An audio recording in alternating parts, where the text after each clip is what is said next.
అట్లా బంతి రోజు చెరుకు పానకం అంటారు వీటిని. 2 గ్లాసులు వాటర్ పోసి బియ్య పిండి కొంచెం వాటర్ వేసి ఇలా తిక్కు కలుపుకోవాలి. వాటర్ కాగాక ఆ బియ్య పిండి వాటర్లో వేసి ఉంట కట్టకుండా కలబెట్టుకోవాలి. బెల్లం వేస్తున్నాం.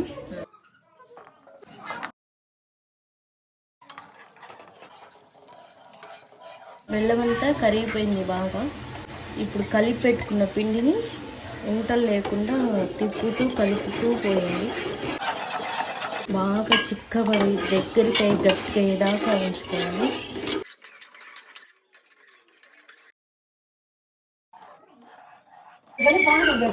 చిక్కగా అయ్యేదాకా పిండిని ఉడకనివ్వండి. గుంటలు లేకుండా బాగా రావాలి.